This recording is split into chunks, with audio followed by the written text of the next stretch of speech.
Hey guys, welcome back to Home Built, and in this episode we're going to tackle some things that I forgot about.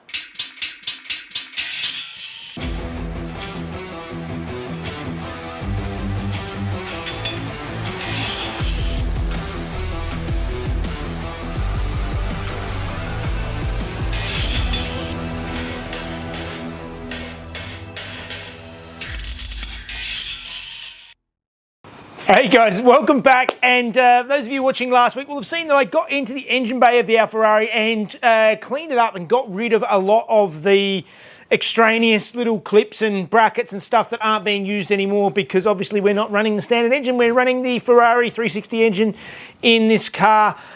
And that brought up a few interesting comments, and a couple of them that I'd completely forgotten about, and one of which is I forgot completely about the bonnet latch. And there are a few people who actually mentioned that I blocked up the hole for the cable, and I suddenly realised that I did block up the hole for the cable. So we're going to have to do something about bonnet catches, and also I did leave in the bonnet stay to hold the bonnet up. But as many of you mentioned, why not put gas struts on it? And I tend to agree.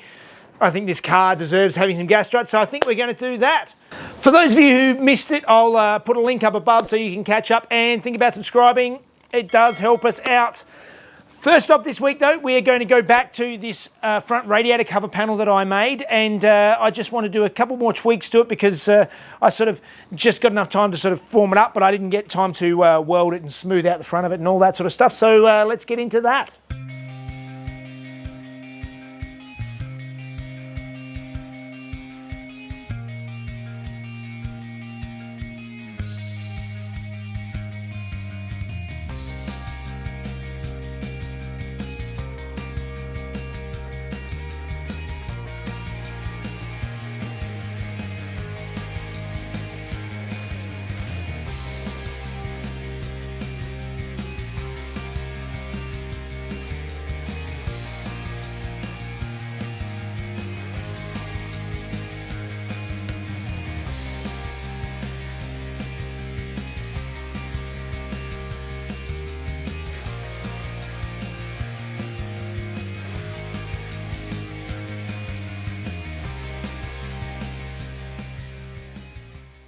So in true Jeff style, I forgot to plug the microphone in again. So apologies for the audio, but basically you can see there I spent a lot of time panel beating and pulling that front lip out with the slide hammer so that I could lift the bonnet up without the front of it catching on that lip.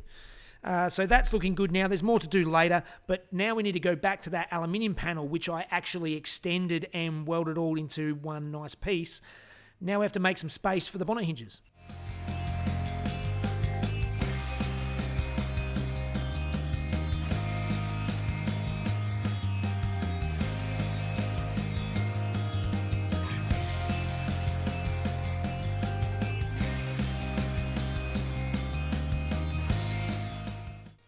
So I'm really happy with this radiator cover panel now. It's nice and neat, it fits in, and it just tidies up that section of under the bonnet area. So it's time to move on to the stays themselves. Last week it was suggested that I move on to getting some gas struts, and I actually have these gas struts which my mates Pete and Louis got for me for Harry, which I can't actually use, so I think it's time to repurpose them on the Alfarrari.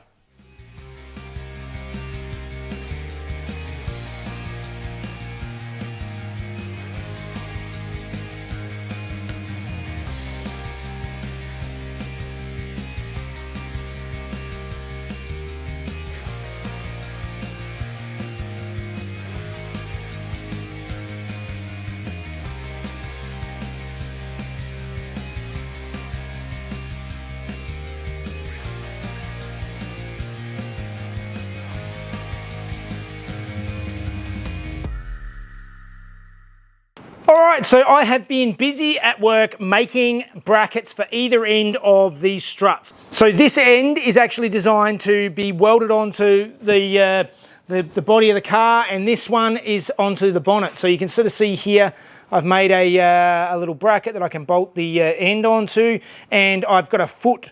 I made a bigger foot on it just so that it can spread the weight out onto the bonnet a bit more.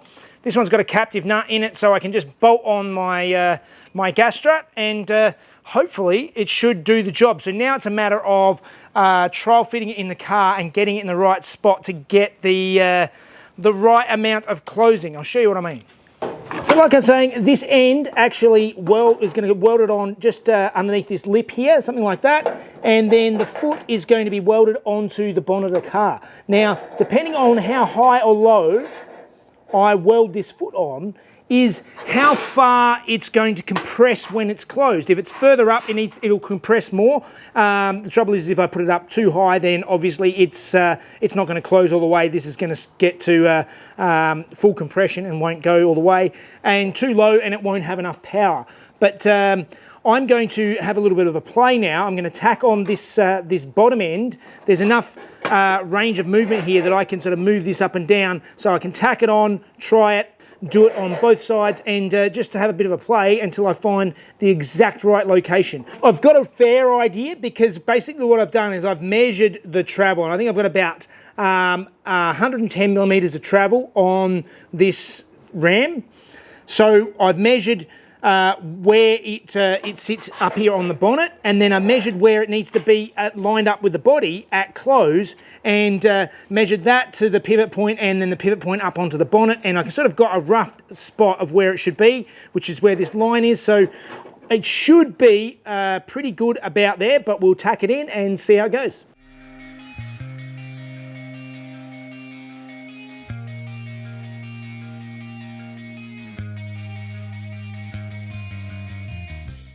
All right, so it's in, and the length works, but I have one gas strut on it at the moment, and it is far too powerful for what it is. Basically, yeah, it needs a bit of force to get it to close. It's fine when it's closed, but I think what I really need to do is lower this down and increase the leverage of the bonnet by quite a bit. It's also not going to use as much of the travel of the gas strut, which is fine because we don't need to use all of it. We don't need it.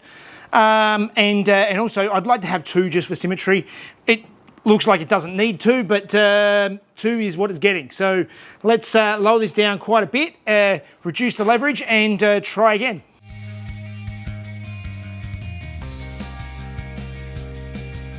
That is much better. I just need to move this bracket forward a little bit now, because I've gone so much lower.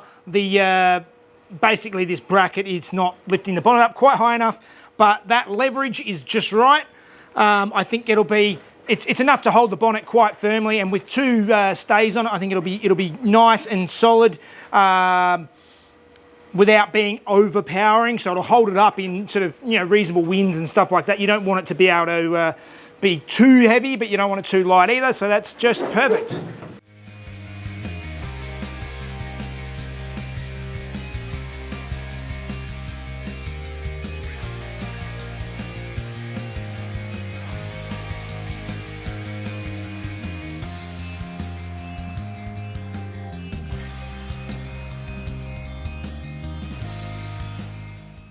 All right, so we've got our gas struts in and they're working nicely, except cool.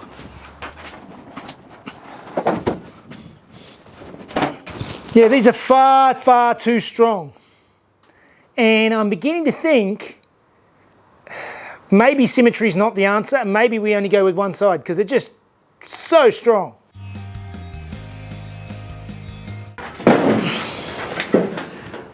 Okay, it's official. I'm going for one side only. After all of that, it just makes more sense.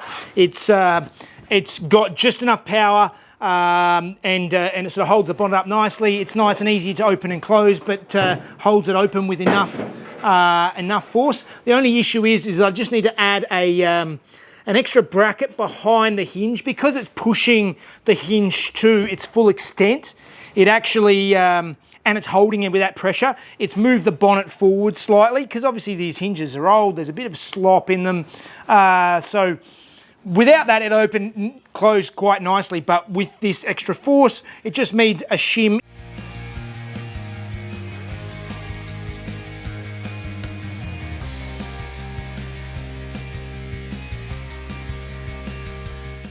All right, and with the shim in, that is perfect. It actually works just the way you'd want it to.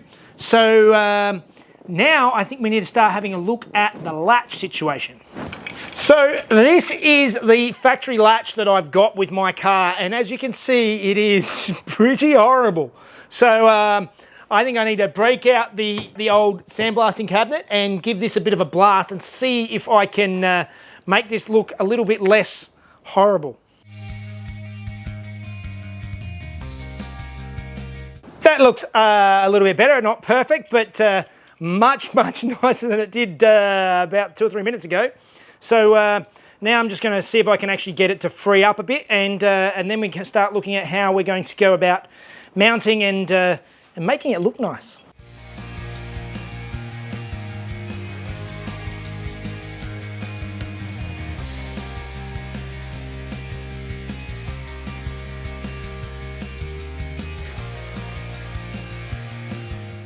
So fiddling with these old parts is a massive time suck, but I've managed to get it all back working again, and it's free and moving and all the rest of it.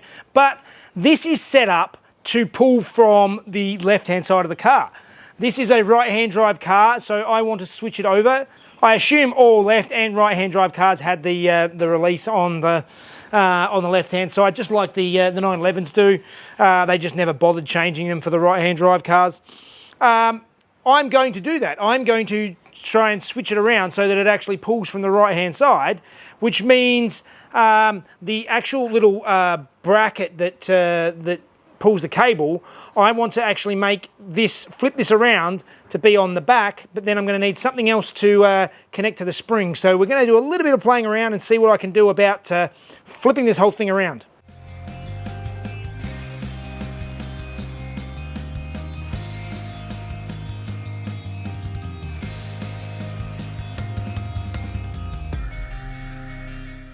All right, that was a lot of work to remodify things, but basically I flipped the whole thing around. So now, basically it's opening backwards. So the spring works in the opposite direction. I cut the little, this is the cable holder. So normally it was mounted over on this side.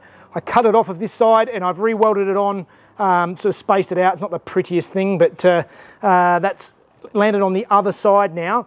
And it's got a nice direct pull. I've had to sort of put a little spacer in here so that this is sitting at the right angle, and a little stopper to stop the spring coming out. There's a few little bits and pieces to get it to all work, but now I've flipped it around and it will work the other way. It's also, if you might have noticed, it's bent down slightly. That's so it can still fit in the original space. So now that bit is I'm pretty happy with.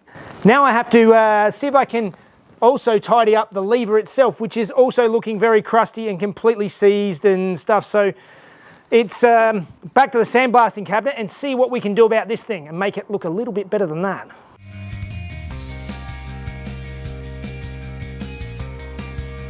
That also came up a lot nicer in the sandblaster. Again, yeah, there's a little couple of bits left on it, but basically it's nicely cleaned up now. That's pretty much ready to go back in the car. Bit of WD-40, this thing's moving quite freely. And on this side of the car, this is where this used to go. But obviously now I've modified it. This is where my heater's mounting up, so I'm not using this bracket anymore, but I can make up another one to go over onto the driver's side.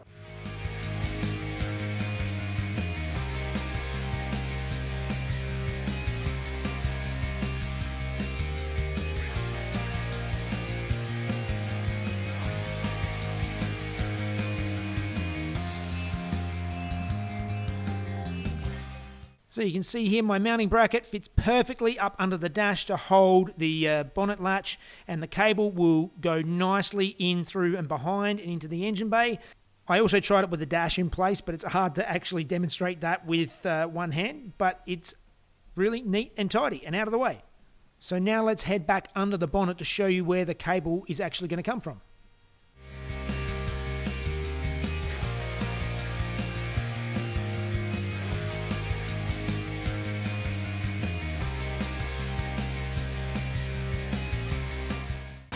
Alright, so I had to re-drill out the hole that I welded up last week and re-tap it again so that I could actually mount my bonnet catch back up again. And I also drilled the hole where the cable is going to go back through into the car, and it's got a nice run going through there that I can get back to that latch that I just installed.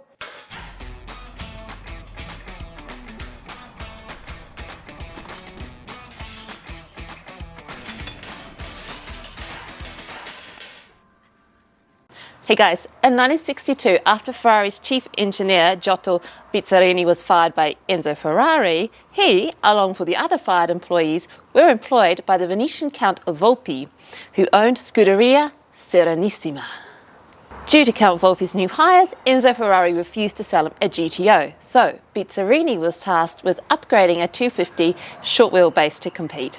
Bizzarini, who was the main designer of the GTO before his firing, applied all of his ideas together with body specialist Piero Drogo. The result was a more advanced, even lower body with a more extended roofline to follow the camback aerodynamic theory. Now, this car was nicknamed the bread van by journalists of the day. Bizzarini also moved the engine further back than in the GTOs and lower by converting to dry sump. The end result was 65 kilos lighter than the other GTOs.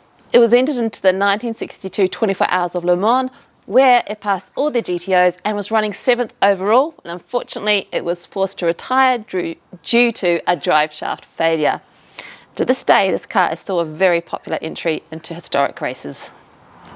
All right, that was a lot of time spent this week just playing around with things, but we now have a bonnet that I can lift up and it will stay there.